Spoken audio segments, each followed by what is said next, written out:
Now at 10, delivery danger. Tonight, as you await your Christmas packages, a warning about who could be at your door. Plus, standing together. Tonight, how the Gem State is showing support to protesters in North Dakota. But first, a night of horror. Dozens feared dead in a massive fire. What we know at this hour. The news at 10 starts now. You're watching Local News 8 at 10. Local people, local news. Maybe not a big deal to you until they're putting a pipeline through your backyard, through your grandparents' graves. Emotions run high as thousands of protesters face eviction from federal land. Tonight, support for those standing with Standing Rock from the Gem State. Good evening, that story in a moment. But first, the latest on the deadly California fire. Tonight, officials fear up to 40 people may be dead after the massive fire swept through a warehouse late last evening. This warehouse, used as an artist studio, was hosting a party when the fire broke out. Danya Backus is on the story tonight from our Los Angeles bureau.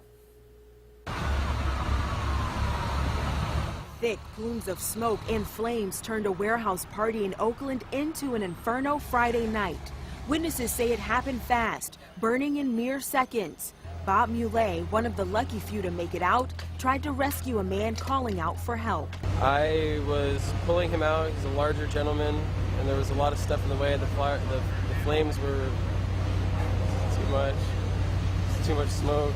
Authorities are preparing to deal with dozens of people dead. We still have at least a couple dozen outstanding people that need to be located. We know there are bodies that are in there that we can't get to.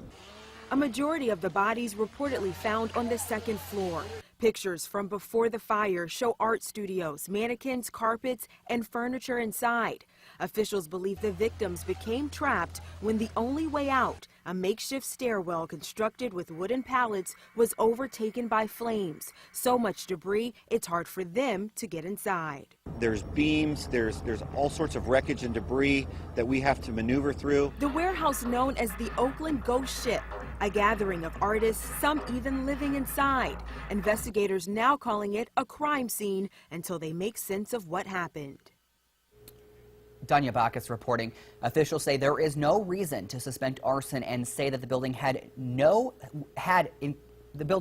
including no sprinklers. There were no sprinklers in the building, which could play the biggest role in the death count.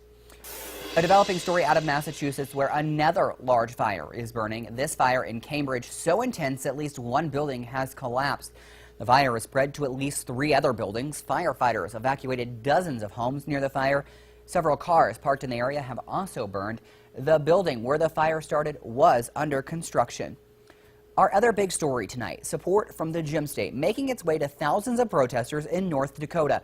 2,000 veterans are expected to arrive on the front lines this weekend. We don't know if any of them are from Idaho. They are expected to give the thousands protesting the Bakken pipeline a break ahead of the Monday deadline to leave. Last week, the Army Corps of Engineers told the protesters to get out by Monday. The Department of Justice says it is providing resources to local law enforcement. That's to keep things orderly. Let me stress that violence is never the answer, and that all of us have a responsibility to find common ground around a peaceful resolution where all voices are heard. Our first concern is the safety of everyone in the area, law enforcement officers, residents, and protesters alike. Supporters of the pipeline say that the pipeline will cause the U.S. to be more self-reliant on oil. Critics, on the other hand, those include the Standing Rock Sioux Tribe, say the project is going to affect the group's economic and environmental well-being. Support for the protest is coming from the Gem State as well. Today, people gathered in Pocatello to stand in solidarity with Standing Rock. It was a gathering to inform those about the issues happening in North Dakota, but also to create strategies to see how locals here can help. New tonight, Local News 8's Taja Davis was there and heard what those attending thought about this issue. Water is life. We can't drink oil. And they don't understand. I guess they should understand that. A lot of people are saying, well, it's not really a big deal. Okay, well, it's maybe not a big deal to you until they're putting a pipeline through your backyard, through your grandparents' graves. Those who attended range from people who were at the protest, those who've donated, to those who've wanted to know how to be a part of the cause. Amity was one of those on the front lines helping keep protesters from being sprayed with water hoses. I don't know if you heard about the girl that got her arm blown off. she was there with me, just a couple feet away from me. It was really just emotional, kind of these people are police officers and they're supposed to be protecting us, but they're just hurting us. A woman got shot in the face with a rubber bullet. There was blood everywhere. The gathering started with a prayer, then a talking circle, an open discussion about the reality of what's happening in North Dakota. There was people praying on the ground, just on their knees, and this officer just has a can of pepper spray and just kind of like sprays them, no big deal. It was emotional, kind of, I didn't really know what to think about the whole thing, and I don't know. People at the event said this will go down in history and hope the resolution will be in the favor of the Native people who need their water supply clean and uncontaminated. In Pocatello, I'm Taja Davis. If you would like to lend a hand to those protesting at Standard Rock, we have some information on how to do so. It's on our website, localnews8.com. Well, he walked off base, and now he may walk free. Former prisoner of war and Haley native Sergeant Bo Bergdahl wants President Obama to issue him a pardon. The White House and Justice Department say Bergdahl submitted the request on Friday. The Haley native is accused of walking off his post in Afghanistan. That was back in 2009. He was captured by the Taliban and held until 2014 when the Obama administration swapped top members of the Taliban being held at Guantanamo Bay for the release of Bergdahl. If this pardon was to be granted, it would allow Bergdahl to avert a court-martial trial. That trial is scheduled for April. Bergdahl faces charges carrying a maximum penalty of life in prison. Happening now, universities and colleges in several states are considering labeling themselves sanctuary campuses amid fears from immigrant students. Pressure is on higher education institutes in these states: California, New Mexico, Illinois, Minnesota, and Texas. People want them to adopt the title. The movement comes after President-elect Donald Trump promised to end an executive order. That order granted temporary status to students living in the country illegally. Online, there's a Change.org petition to make the city of Idaho Falls a sanctuary city. The petition calls on Mayor Rebecca Casper to make the city a safe haven for illegal immigrants. The petition has just under 150 signatures right now. Dozens in Pocatello, they're braving the cold tonight to help those who have to sleep in it every night. And this event just raises much needed funds to keep the doors open so that we don't have something like this down by the river or underneath the bridge or down by the railroad tracks. The Homeless Encampment fundraiser serves two purposes: to raise money for Pocatello's homeless shelter and also to raise awareness for homelessness in the Gate City. People volunteer to sleep in a cardboard box for one night by getting pledges and donations for their stay. People who come year after year say it created a little community of its own. And a lot of us don't even see each other, much during the year. It just gives you that sense of a larger family, like I have a family at home, and then I have this family every year, which is really cool. The encampment runs until tomorrow morning at 9. You can still help the cause. Aid for Friends has a PayPal account set up for donations. There's a link to the PayPal on our website.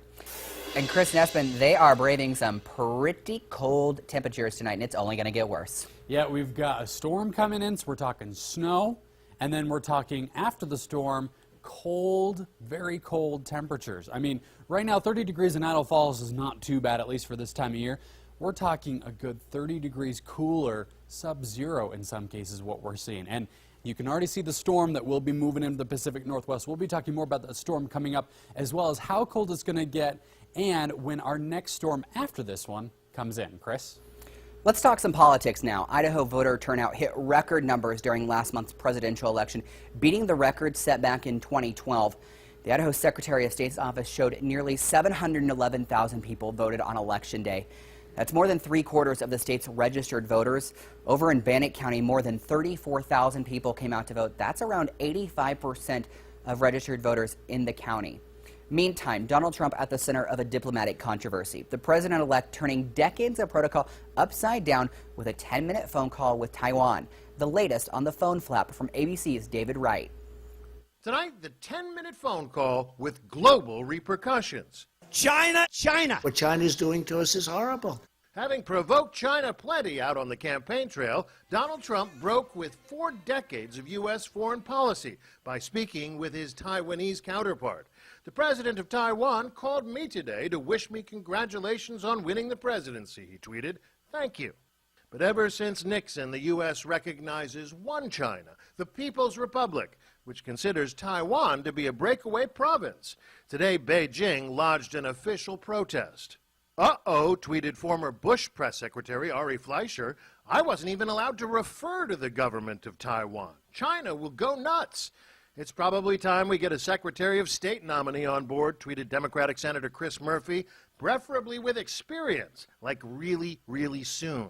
President-elect Trump is fully briefed and fully knowledgeable about these issues on an ongoing basis, regardless of who's on the other end of the phone. And Trump is also drawing fire from one of his own allies. Sarah Palin, said to be a candidate for a cabinet post, lashed out at Trump's plan to save jobs at Carrier. Palin said the government has no business meddling in the free market, calling that crony capitalism and corporate welfare. Of course, the workers losing their jobs see it differently. These business models that they're practicing over here, moving these jobs out of the country, may look good on Wall Street, but it looks like hell from Main Street. I can tell you that right now. It's greed. Pure greed. These men work at Rexnord, another Indiana factory shipping jobs to Mexico. Trump is now speaking up for them, too, saying the company is viciously firing its workers. And breaking late tonight, Green Party candidate Jill Stein is dropping a push for a statewide recount in Pennsylvania. Lawyers for the party say they can't afford the $1 million bond ordered by the court last week. Stein has spearheaded a recount effort in Michigan, Pennsylvania, and Wisconsin, and where Republican Donald Trump won narrowly over Democrat Hillary Clinton. Highway 26 drivers beware. Police are cracking down after a speed limit reduction. We'll tell you what it's behind it coming up. Plus, lucky to be alive, a local man is sharing his story of survival through a book. But first, a warning if you're expecting a delivery. Tonight, police say to be aware of who may be at your door.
Tonight, the holiday warning about the delivery person at the door, shoppers ordering gifts in record numbers online, and police warning about dangerous thieves dressed as UPS drivers pretending to deliver a package, then forcing their way into your home. Here's ABC's Clayton Sandell. It looks like a legitimate delivery, but police say this is a fake UPS driver about to hand over a 4-on-1 attack against a Houston homeowner. I answer the door, like this, as soon as I do, He sticks the 40. He grabs the 45 and sticks it in my face. They came in and masked it. I was trying to shove them out the door. Authorities say 10 days ago that imposter and 3 pistol-waving accomplices severely beat and even tased Lawrence Berry. Gunshots missed but tear holes in the home as Berry's wife and children hide. As soon as I saw the gun, I screamed, run, and they were sharp enough to do so. Police are still looking for the 4 men who they say stole jewelry and antique guns. Criminals in the area have been known to target UPS drivers, even steal their uniforms. Police are now working with UPS and sharing this advice. There is nothing wrong if you tell them leave it at the front door, and if they don't want to follow your instructions, follow your instincts.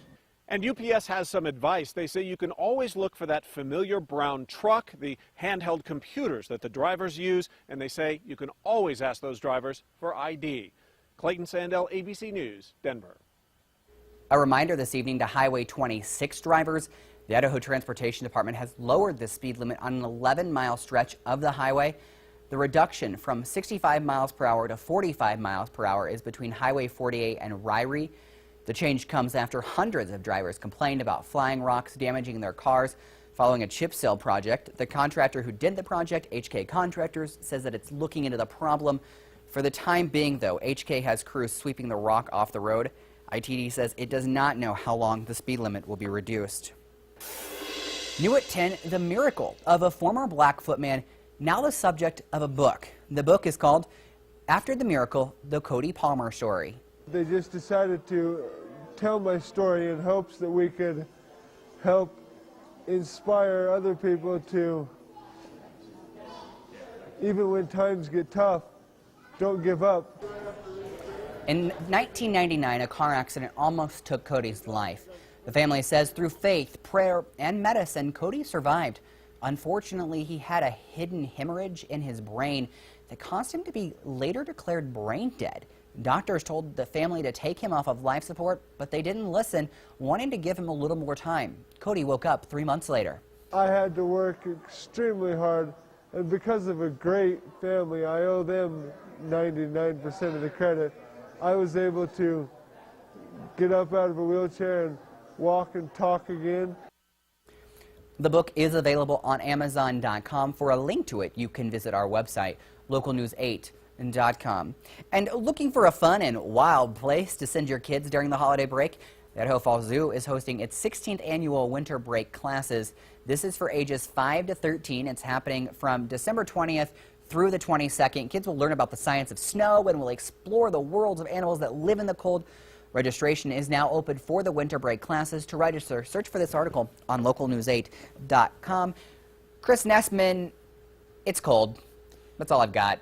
It's going to get colder, so if you think it's cold now, just wait till the middle of the work week, as that's what we'll be seeing very, very soon. 26 degrees right now in Rexburg. That cloud deck, meaning we didn't get very warm today, but we also didn't cool down a whole lot. However, if we zoom out in Viper radar, you'll see we've got a storm coming, and it's going to be a pretty good one. Hence, we have winter storm warnings for most of the high country in our neck of the woods, and a little bit further out, winter weather advisories. Again, Mother Nature really getting in on this storm. And you see as we zoom out, it's a pretty big one, and it's coming all the way down from the Gulf of Alaska, meaning there's a lot of moisture with it and cold temperatures. So as we slide through Vipercast, starting tomorrow morning, we'll be seeing a few snow showers in the eastern high country and a couple along the mountaintops in the central mountains. It takes till the afternoon where we start to see more of it filter in, and really by about dinner time is when a lot of folks will see it, starting with a rain-snow mix in Pocatello and then shifting to snow as the evening goes on.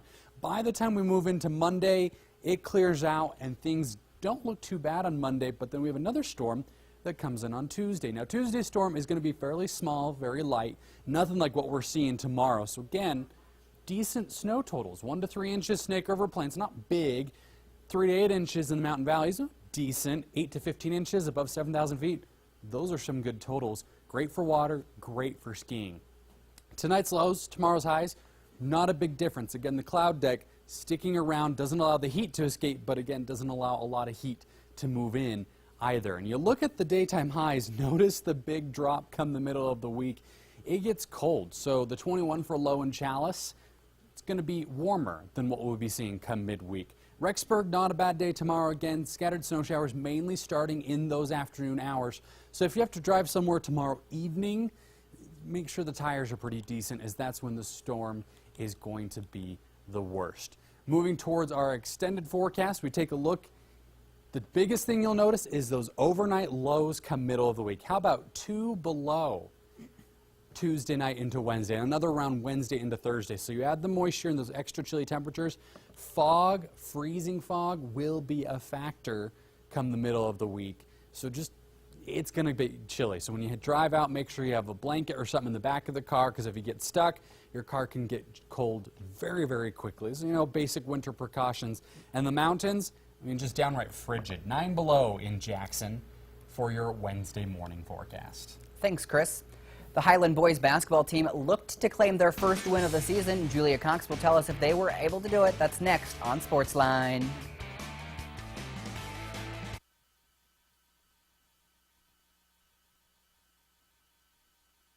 You're on point in the 9. I just asked for consistency.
You're watching Sportsline with Julia Cox. Starting the season off 0-2, the Highland boys basketball team looked to break their losing streak and get into the win column. The Rams hosted Bora this afternoon at Highland High School. Ty Pearson looking for his first win as a head coach. First quarter, the Lions are up 9-8. Kyler Castro gets the ball and hits nothing but net on the 3. Bora leads by 4 to the second quarter. Same score. Daxton Carr has some space, so why not take the 3? He sinks it, and the Rams trail 12-11. Later in the second, it's 17-11 Bora. Coleman Farnsworth dishes it to CeCe Burrup. He knocks down the corner 3. Rams trail by 3. A lot of threes. Fast forward to the fourth quarter.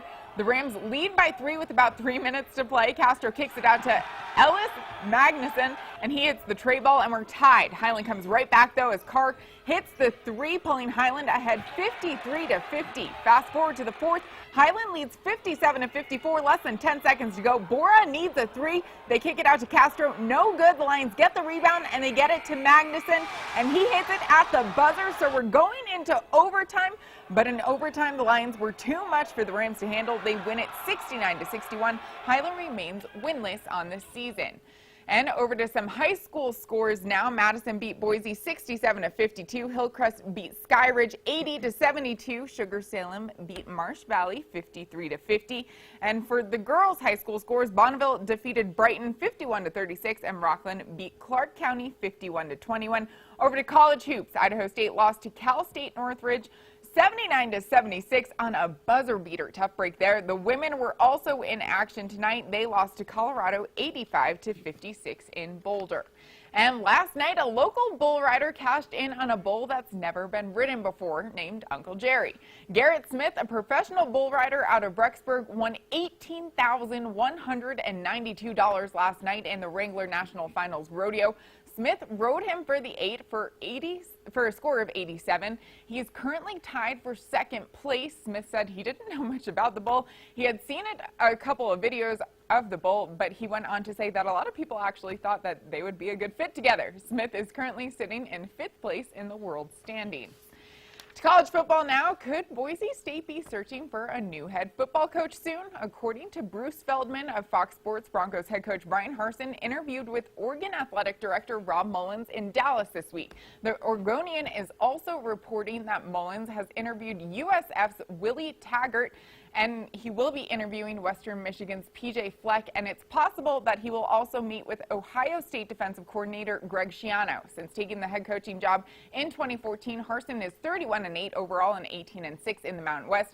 He was also a graduate assistant for Boise State back in 2011, and he also had stints as a tight ends and quarterbacks coach, as well as an offensive coordinator for the Broncos from 2002 to 2010. Now over to the championship weekend. Alabama starting quarterback Jalen Hurts becomes the first true freshman to start an SEC championship game. The Tide trying to beat Florida. First quarter, no score. Austin Appleby hits Antonio Callaway for the 5-yard touchdown. That's the first touchdown Alabama has allowed since October 22nd. That lead didn't last long, though. Bama is up 17, and Joshua Jacobs takes this one into the end zone. Bama wins it 54-16. They're your SEC champs. Over to Temple, taking on number 19 Navy in the American Athletic Championship. That's 4,400 midshipmen walking in pretty neat. First quarter, no score. Temple strikes first as Jahad Thomas rushes in for the 15-yard touchdown. 7-0 Temple. Temple will also add to that lead. Philip Walker passes over the middle to Vental Bryant for the 22-yard touchdown. Temple wins it 31-10. Navy quarterback Will Worth broke a bone in his right foot early in the second quarter and did not return to action. Tough break there. Over in Norman now, as 9th-ranked Oklahoma and 10th-ranked Oklahoma State face off to determine the 2016 Big 12 champion. Second quarter, Oklahoma State leads 3-0. Baker Mayfield takes the snap, buys some time, and then he connects with Dede Westbrook. And Westbrook jukes him, and he goes down the sideline for the 69-yard touchdown. Oklahoma leads 7-3. Westbrook would leave the game and not return after taking a tough hit to the third. Oklahoma's up 24-17. Mayfield scrambles around in the pocket, finds Joe Mixon in the end zone for the 12-yard touchdown. Oklahoma wins it 38-20. That's going to do it for sports. We'll be right back after this.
So we're going to need this week. You'll need a lot thicker than that. Let's take a look. Of course, in the more immediate forecast, we're worried about snow as far as tomorrow. Not a whole lot in the Snake River Plain. Really, the winds will be the bigger factor. 1 to 3 inches. 3 to 8 in the mountain valleys, and 8 to 15 inches. Yeah, 15. That'll only be in the highest mountaintops, but still some pretty good numbers. And then the middle of the week, the bottom drops out in temperatures. And look, 2 below for morning lows, and you add that with the moisture, fog will be an issue. That could mean some slick roads, as that tends to be freezing fog when you get that cold. Pocatello extended forecast. Gate City also getting down to the single digits. And if you really want to see cold, again, head to the high mountain valley areas. How about 9 below in Jackson? And I realize that Jackson can get colder, but still, that's pretty chilly for the beginning of December. I'm definitely going to need more than just this jacket. Wow. It's cold. We'll see you later. Bye, guys.